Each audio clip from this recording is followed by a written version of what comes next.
অত্যন্ত জনপ্রিয়, তিনবার নির্বাচনে পাশ করেছেন।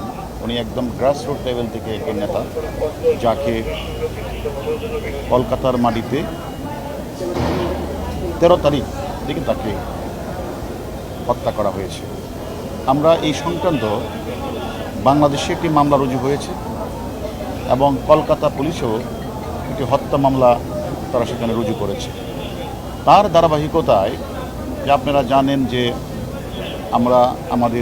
ইতিমধ্যে আমাদের কাছে 3 জন ঘাতক গ্রেপ্তার আছে। এর মধ্যে মূল ঘাতক আমানুল্লাহ ওরফে শিমুল ভুইয়া, পাসপোর্টে তার নাম আমানুল্লাহ, শিমুল ভুইয়া আমাদের কাছে সে হলো মূল ঘাতক। এবং সেখানে মাস্টার মাইন্ড হিসাবে, বেনিফিশিয়ারি হিসাবে তাদের সাথে তাদের একাধিক মিটিং হয়েছে বাংলাদেশের মাটিতে এবং হত্যাকাণ্ডটি সংঘটিত হয়েছে কলকাতার মাটিতে। আমরা সেই কারণেই আমাদের তদন্তকারী কর্মকর্তা হিসেবে আপনারা জানেন ঘটনাস্থল এবং যেহেতু দুটি দেশে অপরাধটি সংঘটিত, আমাদের দেশে হলো এটা পরিকল্পনা আর ওই দেশে হত্যাকাণ্ড, দুটা জায়গায় আমাদের তদন্তকারী কর্মকর্তা হিসেবে আমাদেরকে যাওয়ার একটা বিবেচনা রাখে বলে আমরা সেখানে গিয়েছি। এবং আপনারা জানেন আমাদের যে মূল ঘাতকের কাছে আমরা অনেক তথ্যপত্র পেয়েছি।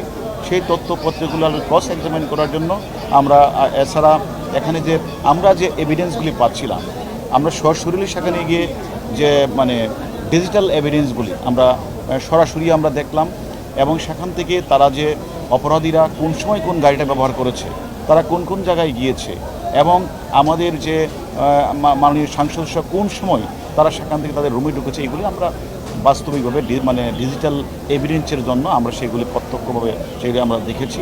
এবং আপনারা জানেন মামলার 362-364 চেতনা অনুসারে যতক্ষণ পর্যন্ত ভিকটিম অথবা ভিকটিমের অংশবিশেষ অথবা খণ্ডিত অংশ উদ্ধার করা না যায়, সেক্ষেত্রে আসলে মামলাটা তদন্তকারী কর্মকর্তার ধরেন মেডিকেল রিপোর্ট, তারপরে সুরতহাল রিপোর্ট, ভিসেরা রিপোর্ট এইগুলি জমা দিতে তদন্তকারী কর্মকর্তাকে অনেক বেগ পেতে হয় এবং এগুলি না হলে মামলাটা নিষ্পত্তি করা অনেক কঠিন হয়ে যায়। সেক্ষেত্রে আমরা মনে করেছি আমরা সেখানে গিয়ে সেখানে বিশেষ করে যে এখন মামলাটা দেখছেন সিআইডি পুলিশের চিফ মহোদয়ের সাথে দেখা করেছি। সেখানে একজন আসামি তারা গ্রেপ্তার করেছে জাহিদের সাথে আমরা কথা বলেছি, ক্রস এক্সামিন করেছি। আমরা ঘটনাস্থলে গিয়ে সেখানে এই রোদ আপনারা জানেন প্রচণ্ড বৃষ্টি ঝড় তুফানের মধ্যে আমরা আমাদের টিমকে সাথে নিয়ে কলকাতা পুলিশের সিআইডিকে সাথে নিয়ে আমরা ঘটনাস্থলও ভিজিট করি এবং সেখানে গিয়ে আমরা চাক্ষুষ ভাবে আমরা ওই যে এখানের অপরাধী যে আমাদের যা বলেছিল মূল ঘাতক, তার সাথে আমরা এখানে মিলানোর চেষ্টা করেছি এবং মিলিয়ে আমরা তার সাথে তার হুবহু মিলও পেয়েছি এবং তারা সেখানে কীভাবে অপরাধটি সংঘটিত সেই সম্পর্কে আমরা তথ্য পেয়েছি। এবং আমাদের মূল কাজ ছিল একটা হলো যে আলামতটা উদ্ধার করা, আলামত উদ্ধারে আমরা কলকাতা পুলিশকে সহযোগিতা করা।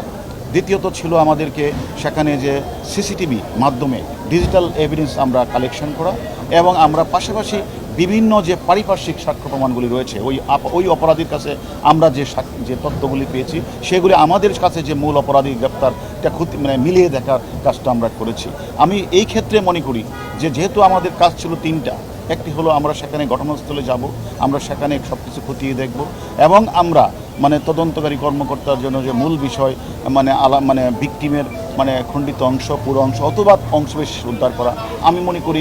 আমরা মনে করি যে এইরকম যে তারা এই বাসায় থেকে তারা যেভাবে তারা এই কাজটি করেছে, আমি মনে করি যে যে সেখানে যেভাবে তারা সেফটি ট্যাঙ্কি অথবা সোয়ারেজ লাইনগুলি আমরা তাদেরকে রিকোয়েস্ট করেছিলাম এটি দেখার জন্য এবং আমরা মনে করি সেখান থেকে আমরা কিন্তু অনেকাংশই ভিকটিমের শরীরের কিছু অংশ কিন্তু পাওয়া গিয়েছে।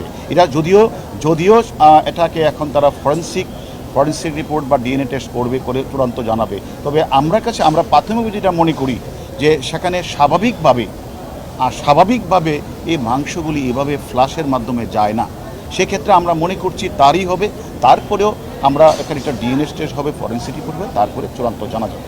এক্ষেত্রে আমি মনে করি আলহামদুলিল্লাহ আমরা যে বিষয়গুলি চেয়েছিলাম আমরা সবগুলি আমার তথ্যপত্র আমরা পেয়েছি এবং আমরা মনে করি এক্ষেত্রে আমরা বলবো যে শতভাগ আমরা সফল। এটা আমরা ওই পুলিশের কথা বলছি, ওনারা ওনারা এটা মানে দ্রুতই করার আমাদের বলেছে, দ্রুতই তারা করবেন। ভাই, কিলিং মিশনে যারা অংশ নিয়েছে গ্রেফতারকৃতদের কাছ থেকে আপনারাও জেনেছেন, আরও অনেকের নাম পরিচয় জানা গেছে, তাদের বর্তমান অবস্থা বা গতিবিধি আপনারা জানেন কিনা একটু আপডেট? আসলে দেখেন, আমরা অলরেডি আপনারা জানেন আমাদের ইন্সপেক্টর জেনারেল পুলিশ স্যারের মাধ্যমে একজন অপরাধী আমরা জানি যে তথ্যপত্র বিশ্লেষণ দেখেছি, সে এখন কাঠমান্ডুতে আছে। আরেকজন অপরাধী, যেহেতু আপনারা জানেন যে মূল মদতদাতা বেনিফিশিয়ারি, সে এখন মানে ইউএসএ অবস্থান করছে, সে আমেরিকান পাসপোর্ট।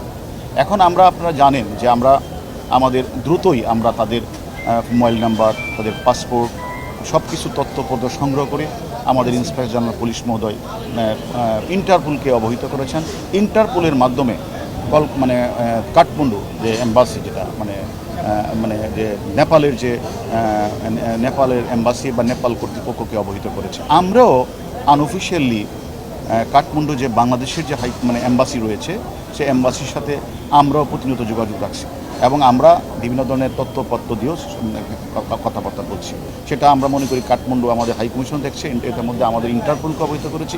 অন্যদিকে আমরা এই বিষয়গুলি নিয়ে আবার আপনারা জানেন আমরা সেখানকার অনেক বড় বড় পুলিশ, বিশেষ করে পুলিশ কমিশনার, আইবির যে ইন্সপেক্টর জেনারেল, তারপরে আমাদের যে সিআইডির চিফ ইন্ডিয়া, সকলের সাথে কিন্তু আমরা পার্সোনালি মিটিং করেছি এবং তাদেরকে আমরা বিভিন্ন বিষয়গুলি তথ্য আদান প্রদান এবং তদন্তের বিষয়গুলি আমরা তাদের সাথে, তারাও আমাদের কাছে শেয়ার করেছে, আমরা তাদের কাছে শেয়ার করেছি এবং আমরা মনে করি তাদেরকেও আমরা বলেছি যে তারাও যেন তাদের সাথে, আপনারা জানেন যে আমাদের বাংলাদেশের সাথে যে এক্সট্রাডিশন যেটা ট্রেটি, এটা ইন্ডিয়ার সাথে আমেরিকার রয়েছে, যেহেতু ওনারাও চাইবেন, কারণ যে হত্যাকাণ্ড তো সংঘটিত হয়েছে ইন্ডিয়ার মাটিতে, ওনাদের কাছেও তো শাহিন মোস্ট ওয়ান্টেড।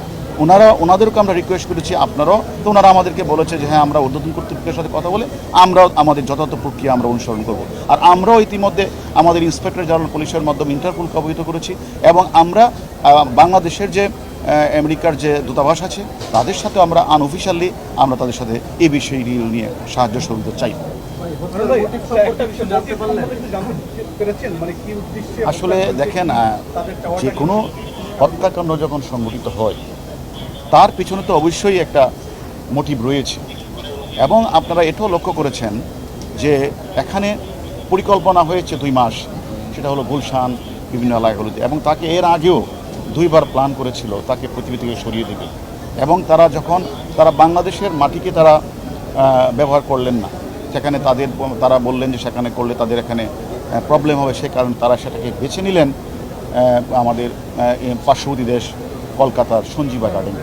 সেখানে তারা এমনভাবে তারা পরিকল্পনাটা করলেন যে সেখানে যেন তাকে হত্যা করে তার লাশটা যেন না পাওয়া যায় এবং শুধু লাশ গুম করা উদ্দেশ্য না, এবং তার যে অবস্থানটা মানুষকে ভিন্ন খাতে নেওয়ার জন্য কোনো সময় দেখা গেল ওইটা নিয়ে গেলেন বেনাপুল, কোনো সময় নিয়ে গেলেন দিল্লিতে সে চলে গেছেন, কোনো সময় নিয়ে গেলেন মুজাফফরাবাদ, বিহার, এগুলিতে নিয়ে, অর্থাৎ আমাদের তদন্তকারী কর্মকর্তা বাংলাদেশ এবং কলকাতার তদন্তকারী তাদেরকে ভিন্ন দিকে ধাবিত করার তাদের অনেক প্রচেষ্টা চলছিল।